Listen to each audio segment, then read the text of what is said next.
Is that his hair tied back? I mean, this is a new look for him.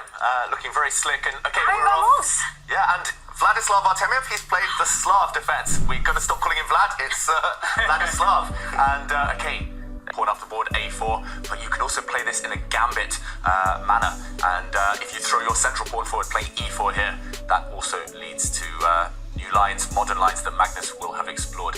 Magnus, the new incarnation, Magnus 2.0, he's quite willing to give up pawns. He is happy to play for dynamism, and I'm still getting used to it, to be honest. I still think of him as an endgame grinder, but interesting opening so far. He might be getting used to it as well, because he's in for a big think right now, because he has two big choices. He does push that pawn up to A4, so he's saying black will not be able to protect that pawn, the one that was just grabbed, with another pawn. That's a key decision, but it takes time. When you're playing on the flank, your opponent plays in the center, you see Artemiev trying to quickly develop his pieces while Magnus is going to recruit that pawn. Yeah, and actually Vladislav, he's gone for one of my favorite lines, one of my pet lines here as black. He's going to give white an isolated pawn, assuming Magnus recaptures now in the center with his own pawn. No, he says, okay, I'm going to keep the structure roughly symmetrical, instead play with pieces.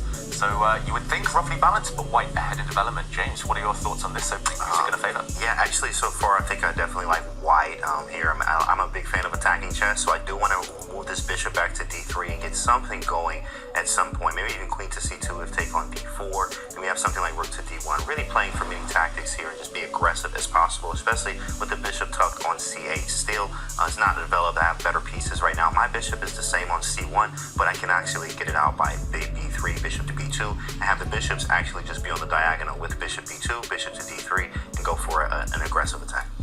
Yeah, makes sense, and I think Magnus would love to set up something like that, but meanwhile it is up to Vladislav to maybe trade pieces, maybe try and head towards that endgame that he's so good at.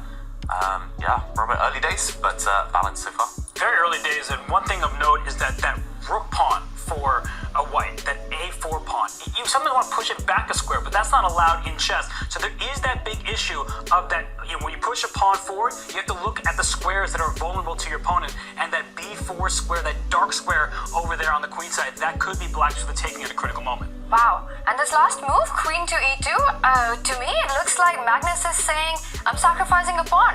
What happens, David, if black actually captures on D4 and says, well, give it to me and prove your initiative? Good question, Tanya.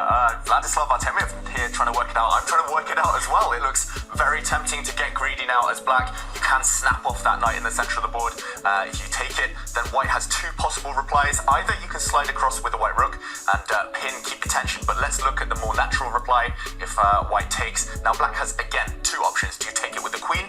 You might lose a lot of time, however, the black queen will get kicked around the board. You'll lose 2 or 3 tempi, 2 or 3 moves here as black, or you could potentially just step your knight out. But again, do you grab this pawn? Do you take this poison pawn in the center? You walk into a pin here, it would be playing with fire. It does feel like black will lose too much time in the process. So Magnus here making a calculated gamble. Do we think he's going to take this, or is he going to resist? I like it. Hey, look, and they're looking all calm, but you're not going to be calm about this one. You got to make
to say, guys. But he's got no time. Goodness, 4 He's seconds. playing on seconds. He's playing every move with 1 second. It's a 3-second increment. He's got 4 seconds on the clock. He made that last move with a second.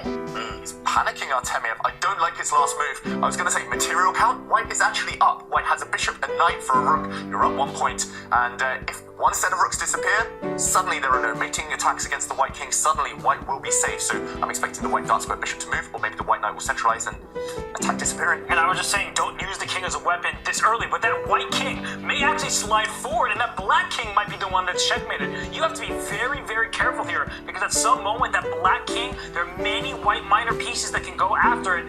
This is not looking easy at all. I do not envy Artemiev's task. I think he's in huge trouble, but they're both in time trouble. Magnus keeps thinking. Because it's a tough position. Your h2 pawn is hanging. You can't move your bishop. The rook is... you're going to end up trading rooks, which is great for black. But there's no way to really fight the trade.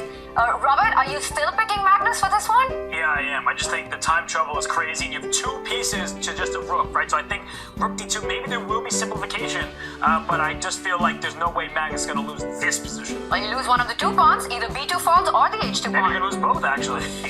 It feels like the calm after the storm, though. Even if you lose both these white pawns, as long as you can kind of coordinate your minor pieces. I say if. It's a big if. But the white king now will start centralizing. Look, that black king is nearly trapped, actually. Unfortunately, you don't have a rook or king, or rook or queen to mate that black king. But here we go. C4. Whoa! Big What fella, is move. that? Oh, he's about to take on. He's gonna take up. Yeah, he's trading He even has more. no. Magnus! Blunders He knight. blunders. It's time to go. And It's that's over. it. He's It's gonna over. resign. He's gonna resign.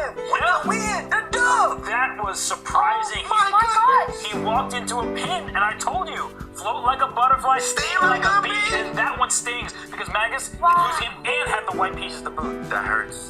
That hurts. And that is it.